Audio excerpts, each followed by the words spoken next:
Boa noite, pessoal. Queria fazer algumas considerações sobre as diartroses, que são as articulações sinoviais ou móveis. Como características gerais de todas as articulações, nesse diagrama à esquerda pode-se observar que a articulação sinovial, a diartrose, ela tende a apresentar necessariamente em todas as articulações, não importa o formato das superfícies ósseas de dois ou mais ossos que se articulam, elas tendem a apresentar uma cápsula articular e essa cápsula constituída internamente é forrada por uma membrana sinovial. Essa membrana sinovial, de natureza celular, produz um líquido viscoso denominado de sinóvia. Essa cápsula articular, que tem camada fibrosa externamente, ela se torna espessada em alguns locais, formando ligamentos. Nesse caso, os ligamentos serão chamados de capsulares. Além disso, uma articulação sinovial tende a apresentar uma cavidade articular, delimitada por essa mesma cápsula articular, e no interior nessa cavidade vai se encontrar a sinóvia ou líquido sinovial produzida pela membrana sinovial. As superfícies que se articulam também elas serão revestidas por uma cartilagem articular, geralmente hialina. E então esses elementos poderão ser acompanhados de outras estruturas articulares.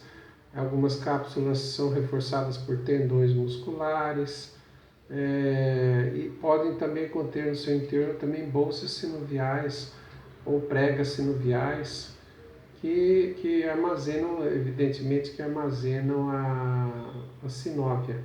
Pode conter também ligamentos intracapsulares ou intraarticulares e estruturas fibrocartilaginosas, que tem um aspecto de um discoide ou então um aspecto de uma meia-lua. E essas estruturas articulares são os discos ou meniscos articulares.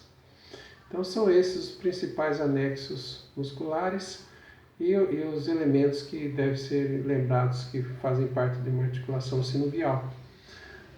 Tem vários exemplos de articulações sinoviais, então os conhecidos são a articulação, ela pode ser, lembrando que ela pode ser sinovial simples ou composta. Ser simples quando se articulam apenas dois ossos, ser composta quando articula três ossos ou mais. Assim, por exemplo, na articulação do ombro, é uma articulação esferóidea, triaxial, que tem ampla mobilidade, né? E já a articulação nesse complexo do ombro, a articulação crônio-clavicular sinovial plana, porque as superfícies elas são rasas, elas estão bem próximas umas das outras. E na esferóidea não, elas têm o formato de uma bola que se encaixa numa estrutura como um soquete. A articulação ela se apresenta com formatos variados, ou formato de carretel, formato de uma estrutura cilíndrica, e essas articulações geralmente são monoaxiais. Por exemplo, tem-se a gínglimo, que é o húmero ulnar, um exemplo bem típico, e a radionar proximal, que é trocóidea, bem como a radionar distal. São sinoviais trocóideas, que são monoaxiais. E ainda tem a articulação que quanto ao seu aspecto, ainda no membro superior, tem as articulações carpo-metacarpal do polegar.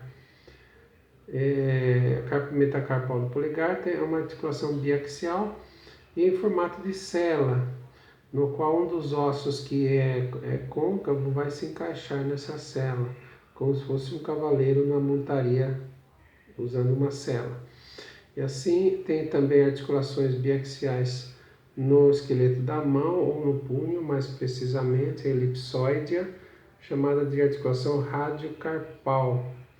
E uma das estruturas, então uma das superfícies articulares é côncava e que se encaixa quase que completo, não totalmente na estrutura convexa de dois ou mais ossos, como os ossos do carpo, e tem o formato de uma elipse, por isso o nome elipsoide. Esse elipsoide está presente também no membro inferior, lá no joelho, e a articulação tíbio-femoral, embora seja chamada também de bicondilar, porque existem dois côndilos do fêmur que se articulam com dois côndilos da tíbia.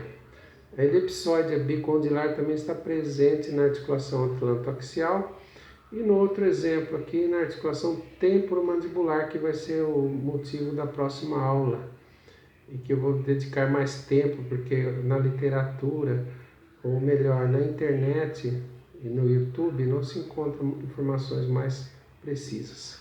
Então, rapidamente passando para a articulação temporomandibular, podemos observar aqui que o disco articular aqui, ele está encaixado entre dois ossos, o osso temporal e o osso e a mandíbula. A mandíbula apresenta aqui uma cabeça que se articula com a fossa mandibular no osso temporal. E isso é a estrutura justamente para proteger a articulação e favorecer o contato de um osso com o outro, evitando o desgaste. Além dessa estrutura articular, tem a cápsula. Então aqui a mandíbula, representada aqui. Aqui nós observamos aqui a cápsula e os ligamentos discais, que fazem parte do próprio disco articular. E à direita tem, também está mostrando aqui o côndilo ou cabeça da mandíbula, que o termo cabeça é mais correto. Côndilo, alguns ainda usam esse termo, mas o termo certo é cabeça da mandíbula. Passando aqui, olha, nós observamos que o disco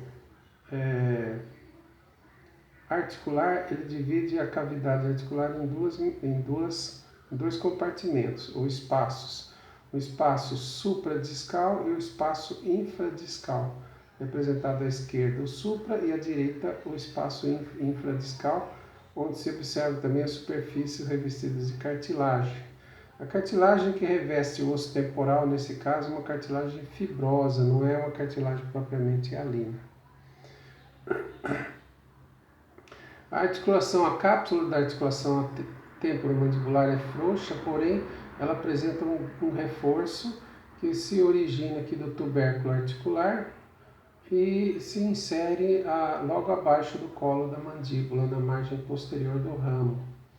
Então, uma articulação bastante resistente. A articulação foi chamada, o ligamento resistente, chamado de ligamento lateral ou ligamento temporomandibular. E assim passamos aí a diversas outras estruturas, mas que são motivos de aulas mais detalhadas. Deus abençoe a todos e até a próxima. Tchau.